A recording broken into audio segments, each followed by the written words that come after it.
Je m'appelle Sidi Alpha Ndiaye, je suis vice-président de l'Association sénégalaise de droit constitutionnel, par ailleurs professeur agrégé de droit public et directeur de l'Institut des droits de l'homme et de la paix. Vous pouvez revenir sur l'importance de ce colloque organisé en partenariat avec Konrad Adenauer? Oui, avec le partenaire la Fondation Konrad Adenauer et l'Association sénégalaise de droit constitutionnel, on a entendu colloquer sur un thème qui irradie tout le droit.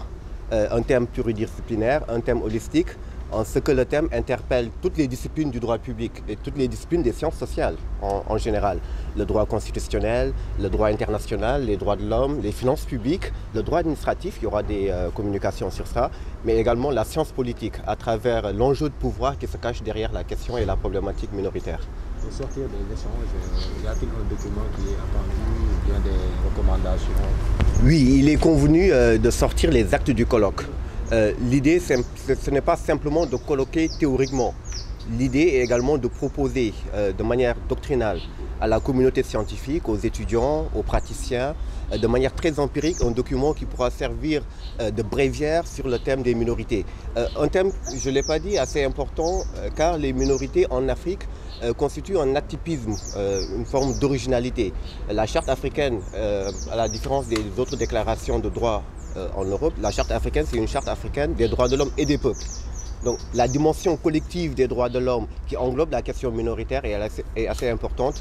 Donc on voulait faire un colloque sur ce thème-là pour finalement rendre hommage à la charte, rendre hommage à la composition ethnique dans les sociétés négro-africaines, aux communautés, aux peuples et aux différents groupes qui existent en Afrique. La prise en compte, la protection des minorités, c'est une condition de l'état de droit.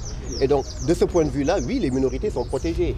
Et elles ne sont pas seulement protégées au Sénégal, elles sont protégées un peu partout en Afrique. Et de cette protection-là, c'est cette protection qui fait l'objet d'ailleurs du colloque. Professeur, on parle beaucoup de minorités. Aujourd'hui, quelle est la situation des minorités au Sénégal par rapport à l'état de droit? Est-ce qu'aujourd'hui, les minorités sont bien représentées et par rapport à l'état de droit? Quelle est la réelle situation?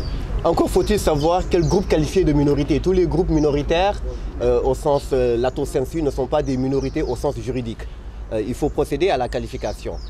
Pour qualifier un groupe de minoritaires, il y a des conditions, il y a des critères. Le critère de la discrimination, le critère de la marginalisation. Et donc, il appartiendra au cas par cas, de manière très empirique, de qualifier un groupe de minoritaires. Mais la situation des minorités au Sénégal, c'est une situation qui est très ancienne. Lorsqu'on parle de minorités, on parle de revendication de territoire, on pense à la rébellion en Casamance, on pense également à certaines autres minorités qualifiées comme telles en raison du particularisme et de leur appartenance à un groupe.